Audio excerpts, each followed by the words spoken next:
রাজধানীর যাত্রাবাড়ির ওয়ার্ড নং ৪৮। রাস্তার মাঝখানে যে খালটি দেখা যাচ্ছে সেটি জিরানি খাল নামেই পরিচিত।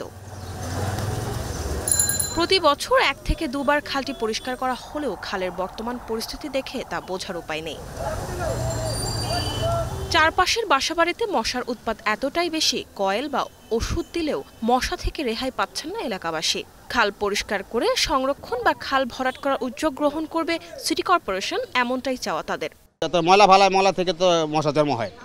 খাল না থাকলে তো মশা আর হবে না, তো এটা বছর করলেই ভালো হয়। ফ্যান চলে নিচে মশা কামড় দেয়, কিছু করার নেই। কয়েল ৩-৫টা লাগালেও মশা থাকবে। এদিকে ওয়ার্ড কাউন্সিলরের সাথে কথা বলে জানা যায় এই খাল ৬৩ এবং ৪৮ দুই ওয়ার্ডের অন্তর্ভুক্ত।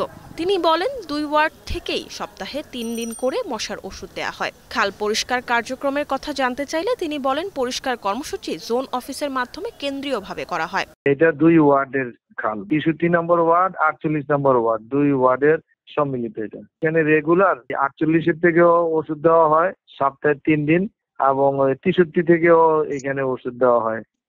আমাদের কেন্দ্রীয়ভাবে করা হয়, জোন অফিসের মাধ্যমে এটা পরিষ্কার করা হয়। ২০২৩ সালে দেশের ইতিহাসে সব রেকর্ড ভাঙে ডেঙ্গু।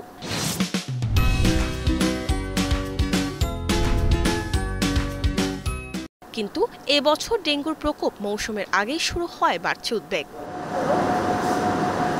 রাজধানীর মুগদা হাসপাতালে গত বছর এপ্রিল মাসে ডেঙ্গু রোগী ছিল ৭৬ জন। এই বছর এপ্রিল মাসে সেটা বেড়ে আক্রান্তের সংখ্যা হয় ২১৫ জন। চলতি মাসে এই পর্যন্ত রোগীর সংখ্যা ১৮৯ জন। জ্বর, বমি এগুলো নিয়ে আসছিলাম। শরীরাত বিষ ব্যথা ছিল প্রচুর। আসার পরে আস্তে আস্তে গেছে। আজকে ৪ দিন ধরে ভর্তি আর জ্বর নিয়ে। এখন জ্বরটা কমছে, মাথা নিয়ে দাঁড়াইতে পারি না, শরীর নিয়ে দাঁড়াইতে পারি না, অনেক দুর্বল। আমার মাথা ব্যথা ছিল, জ্বর, এরপরে সারা শরীর এত ব্যথা ছিল।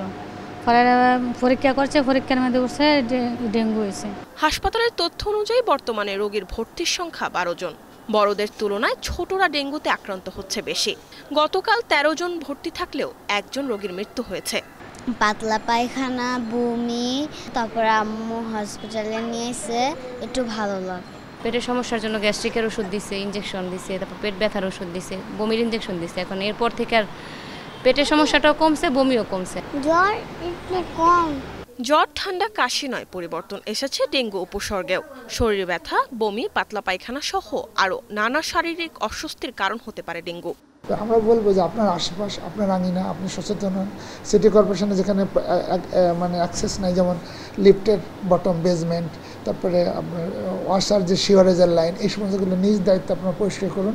সবশেষে সবাইকে সচেতন হন। এবং শেষ কথা হলো, ডেঙ্গুর উপসর্গ এখন বদলে গেছে, আগের মতো নেই। জ্বর, সেই ক্লাসিক কোমরে ব্যথা এগুলো নেই। এখন আমরা বলবো যে কোনো বাচ্চা বা বয়স্ক মানুষ বা যে কেউ যে কোনো শারীরিক অস্বাভাবিকতা দেখা দিলে, এখন যেহেতু মনসুন, তারা দেরি না করে ফার্মেসির ওষুধ না খেয়ে যে রেজিস্টার্ড চিকিৎসকের পরামর্শ প্রথমে একটু ডেঙ্গু টেস্ট করুন। যে কোনো উপসর্গ বা শারীরিক অসুস্থতা বোধ করলেই ফার্মেসিতে গিয়ে নিজে নিজে ওষুধ না সেবন করে চিকিৎসকদের পরামর্শ নেওয়ার আহ্বান জানান তিনি। প্রতিদিনই ডেঙ্গু আক্রান্তের ভর্তির রোগীর সংখ্যা আশঙ্কাজনক হারে বাড়ছে। চিকিৎসকরা বলছেন নিজেদের সচেতনতার পাশাপাশি এডিস মশা কমানোর উদ্যোগ নিতে হবে সিটি কর্পোরেশনের। মশা না কমলে ডেঙ্গুর প্রকোপ কমবে না বলে জানান তারা। মরিয়ম আজিজ মৌরিন, এখন ঢাকা।